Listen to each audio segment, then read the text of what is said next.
Ito mga kababayan, pag-usapan natin itong halimaw na to, no? Itong si Toby Chanco. Halimaw to mga kababayan. Alam nyo, ito confirm to si Toby Chanco at saka si Presidente Bongbong Marcos magbayaw. Hindi, magbilas. Magbilas sa pinsan, tama ba? Bayaw, tama, bayaw sa pinsan, no? Kasi yung pinsan po ni PBBM sa mga Romualdez, asawa ni Toby Chanco. So ngayon alam niyo mga kababayan, nananakot pa nga to si Toby Chanco ngayon. Nananakot po siya.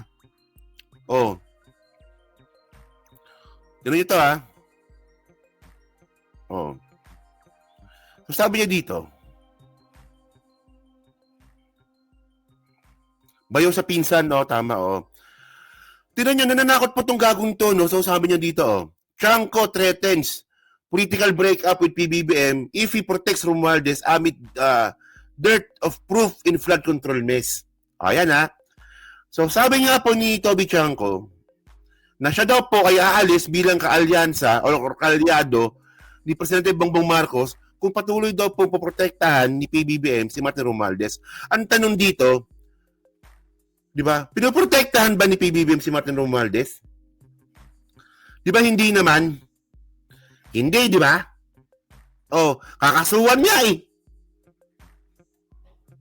Kakasuhan niya Hindi ko nga alam dito kay Toby Chanco kung ba't galit na galit kay Martin Romualdez Una sa lahat, kung may ebidensya kang buwakan ng inaka kay Martin Romualdez, ipakita mo. Mag-file ka ng kaso, congressman ka, di ba? Si Martin Romualdez may kasalanan yan. Wala namang ebidensya.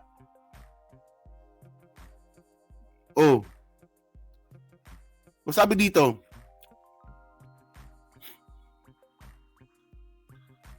ano ba yan? About a city Lone District Representative Toby Chanco has threatened to break up lalayas pa raw po siya politically with President Marcos if he senses any effort from the latter to protect the late First District Representative Martin Romualdez. Actually mga kababayan, ang kapal ng mukha po ni Toby Chanco na sabihin ito kay PBBM na in the first place, si Toby Chanco po ang pinakamay dahilan kung bakit po palpak po yung alyansa. Naalala niyo ba yung alyansa? Di ba ito po yung ito po yung isang alyansa nga. Ito po isang alliance na binuo noong 2025 election. Paano ba naman hindi papalpak iboboto si Toby Chanco? Alam niyo nang mahina kayo sa Mindanao, hindi pa kayo nangampanya. Anong klaseng utak meron to? Tapos ngayon, napaka-inutil mo na nga bilang campaign manager. Ikaw pa yung mananakot ngayon na aalis ako pag kinumpay mo si Martin. Bukok pala to. Sabi pa dito, continue natin about the city, nabasa ko na pala yan. Kailangan niyang patunayan na hindi niya pinoproteksyonan si Martin Romualdez. Pag naramdaman ko na pinoproteksyonan niya si Martin Romualdez, maghihiwalay na kami politically. As third-faced Chanco said regarding President Marcos in a recent online interview. Kapal ng mukha no? Siya pa talaga nananakot But the latest development have shown that not even the Independent Commission for Infrastructure, the body created by Malacanang to look into the alleged massive corruption in government-funded flood control projects, could find any guilt or liability on Romualdez part. Ngayon, ito nakakatawa dito Ginawa na po lahat ng ICI para madiin po si Martin Romualdez. At sabi nga po ng ICI, wala kaming makitang ebidensya na magdidiin kay Martin. Kaya nga nila pinapasa ito sa ombudsman. Kapal ng mukha niya adobo yung mukha nitong gagong to Kapal ng mukha nito. Para ito ito yan Ito na-content ko na ito nung nakaraan. Yan may referral for investigation na po. Ito yun Itong dokumento po na to, kwento ko na lang kasi boring kapag binasa ko pa. Itong dokumento na to mga kababayan, dito po nagsasabi na gumawa na po ng paraan ang ICI para po idiin si Martin Romualdez. So andito na nga po yung affidavit ni Martin Romualdez, transcript, At saka mga endorse na po ng ICI ng fact-finding noong October 14. Audio recording nga po ng mga statement ni Martin Romualdez at saka na order of Executive Judge of Manila dated October 24. Ito nga po yung nag-iisang ebidensya laban kay Martin, yung tungkol kay Gutesa. O andito na po lahat. Sabi ng ICI, wala kami makita na ebidensya para idin si Martin Romualdez. Tapos itong si Toby Chanco, mga kababayan, pinipilit, pag yan kinampihan mo, aalis ako sa'yo. May kilala akong ganyang vlogger eh. Oh. May kilala akong ganyang vlogger. Oh, tinan mo, lang kaibigan ngayon. Laki ng inggit nito kay Martin talaga eh, no? Ganun po talaga, kasi alam naman po natin mga ka-streetways, no? Na ito si Toby Chanco po talaga, ay may plano talaga ito maging house speaker. Ang problema, wala na nga bumoto, wala pa nag-nominate. Paano ka maging speaker niyan kung walang may gusto sa'yo? Tandaan nyo mga babaeng pag hindi ka gusto ng tao, huwag mong ipilit. Huwag mong ipilit na gustuhin ka. Ayan po ang ginagawa ni Chanco eh. Di ba sinisiran si Martin Romualdez para gustuhin siya ng mga tao? Hindi po ganun. Para magustuhan ka ng tao, magtrabaho ka ng maayos. Ang tawag dito, crab mentality. O, ayan po, typical po na Pilipino na attitude. Si ano po, napapakita ngayon? Si Toby Chanco mismo. O, ganyan po style niya, sisiraan niya si Martin para magustuhan siya ng tao. Ngayon, ito mo sabi ko sa'yo, no? Kung tatanga-tanga ka, di ba? Sinabi na ng ICI na walang ebidensya. Walang makitang ebidensya. Baka ikaw may ebidensya ka. Turo ka ng turo eh. Ngak-ngak ka ng ngak-ngak eh. Yung mukha ni Toby Chanco, ang kaganan. Parang pato eh, na kaganon. O, ngak-ngak ka ng ngak-ngak. O, imbis na ningak-ngak mo dyan, nagpakita ka ng ebidensya, di naniwala kami sa'yo. O, tinan nyo pa, no? Ito pa, nagkalat pa ng chismis. Tinan nyo to, ha? Sabi niya pa dito. Ano ba yun? Sabi niya pa dito, tingnan nyo, kapal ng mukha nito eh. O. Presidente kay Martin is, Martin, kayo ni Saldi, ilan bang bahay sa Forbes ang gusto nyong bilhin? Ilan bang eroplano ang kailangan ninyo? Ilan bang Ferrari ang gusto nyo? Ganong karaming pera ba ang gusto nyo? Ganong karaming kabyar ba ang kaya nyong kainin? Yun ang bungad. Yun yung opening statement. Nung November 24. Tsaka pa lang niya sinabi na sobra na kayo. Lahat ng pera, kinukuha niyo. Pero yan yung opening statement niya. Yan yung unang-unang sinabi niya na hindi ko dinidisclose. Alam niyo, di ba, ito knowing PBBM, mga kababayan, sa pakakilala natin sa Presidente Bongbong Marcos, di ba, pag yan galit po yan, pag meron po yung taong hindi gusto sa kanyang gabinete, ang gusto yan graceful exit. Tama, di ba? Example, si Digong. Di ba si Digong? Kapag merong ayaw sa gabinete niya yan, pinapahiya niya. Si Presidente Bongbong Marcos po, mga ka-statewide, hindi siya ganon. Di ba? Palaging graceful exit yan. Para hindi mapahiya yung tao. Sa tingin nyo ba, mga kababayan, gagawin ba ni Presidente Bongbong Marcos na bulyawan si Martin Romualdez sa harapan ng gagong to? Di ba? Pribadong pag-uusap yan, nandun siya? Di ba? Hindi nga kayo. Logical lang, logical. Si PBBM, ugaling Briton. Di ba palaging graceful exit yan para hindi mapahiya? Tapos ngayon, sasabihin niyo sa akin, maniniwala kayo dito, na magpapahiya si Presidente Bongbong Marcos sa harapan ni Toby Chanco? Sisigawan niya si Martin Romualdez tsaka no? Bem sa saldi ko, walang kwentang tao yan. Si Martin Romualdez sa harapan ni Toby Chanco? Oh, di ba? Kasi sabi ko, napaka sakit na mga salita, di ba? Ibig sabihin, ang unang isip ko, ulitin ko, ikaw, papagalitan mo pala to, bakit sinama mo pa ako dito? O nga pala, So yun. So kaya makita mo puro sabi, di ba? Sabi ni Pangulo. And ang daming instances na kahit dito sa Congress, palagi niya, kaya minsan nagtatalo kami, because sinasabi niya, pag nag-uutos siya, hindi ko naman ito gagawin kung walang utos sa taas eh. Ako naman, ang sinasagot ko nun, kaya hindi kami nagkakasundo sometimes in the past, di ba? Very vocal kasi ako dyan eh. So hindi pa rin credible yung mga sinasabi? Di ba puro sabi. Kaya nga hanggang parang ikaw din ngayon. O sabi, sangkot. Asan ebidensya mo? Sabi. Wak. O asan ebidensya mo ngayon? Oh. Alam niyo no, parang bata to si Toby Chanko eh, no? No, pag yan bati mo yan, hindi kita bati. Wala na. Ba't ganun? Nawala na sa... O, di ba? Alam niyo yung bata kayo? O, di ba? Alam niyo, kapag yan, kinausap mo yan, hindi kita bati. Wala yan, yan. Oh. Hanggang kay, ang kausap niya si Martin eh, di ba? So kaya nga, Mr. President, hanggang kay Martin, wala nang, wala nang duda eh, na talagang sila ni Saldi. Okay, next. Ang hindi na, Wala na rin duda na sila daw ni Saldi yung magkasabwat. Oh. Ipasa mo sa ICI yun. O ngayon, wala na pala sa ICI. Ipasa mo sa Ombudsman. Kay Boying Rimulya mo ipasa. Oo. Kasi, pag may ebidensya ka talaga laban kay Martin Romualdez, papalakpakan ka namin. O, good job. Oo.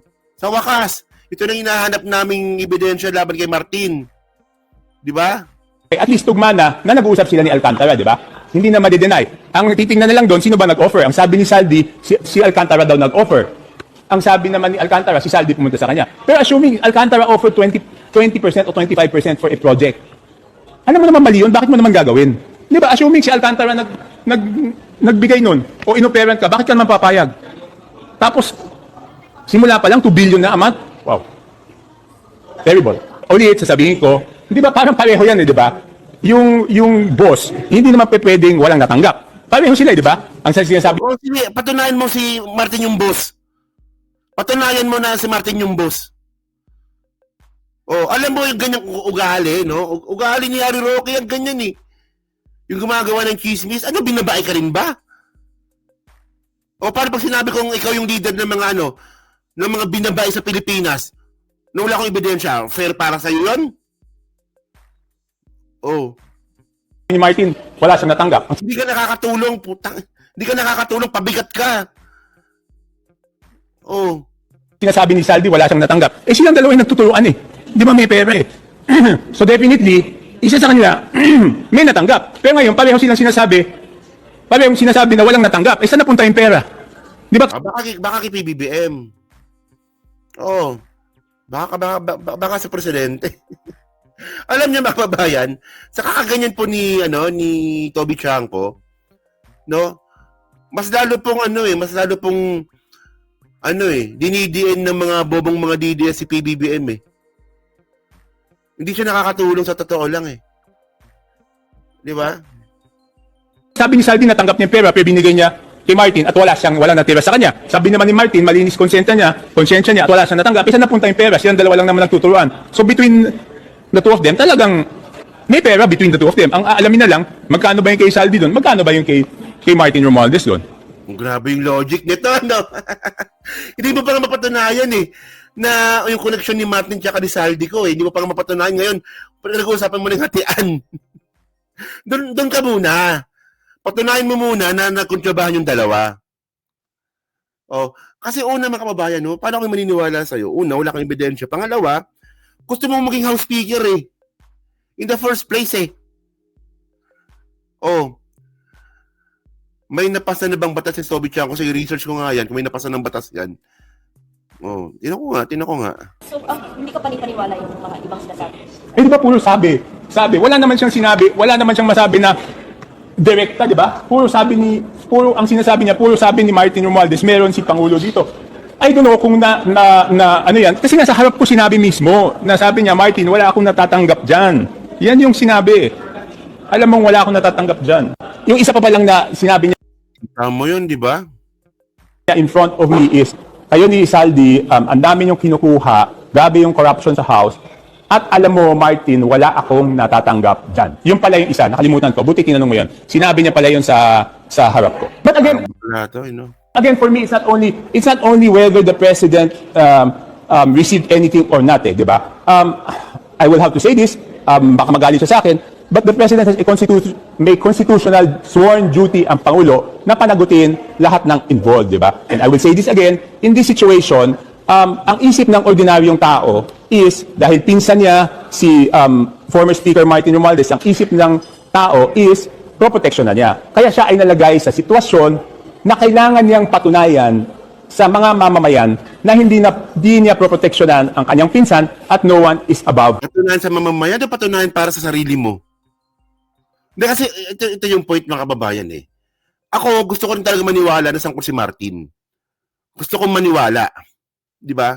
Noong una pa lang eh. Sa totoo lang, nung nalaman ko merong anomalya sa flood control project, ang una kong suspect si Martin. Sa totoo lang. Siya ho speaker eh.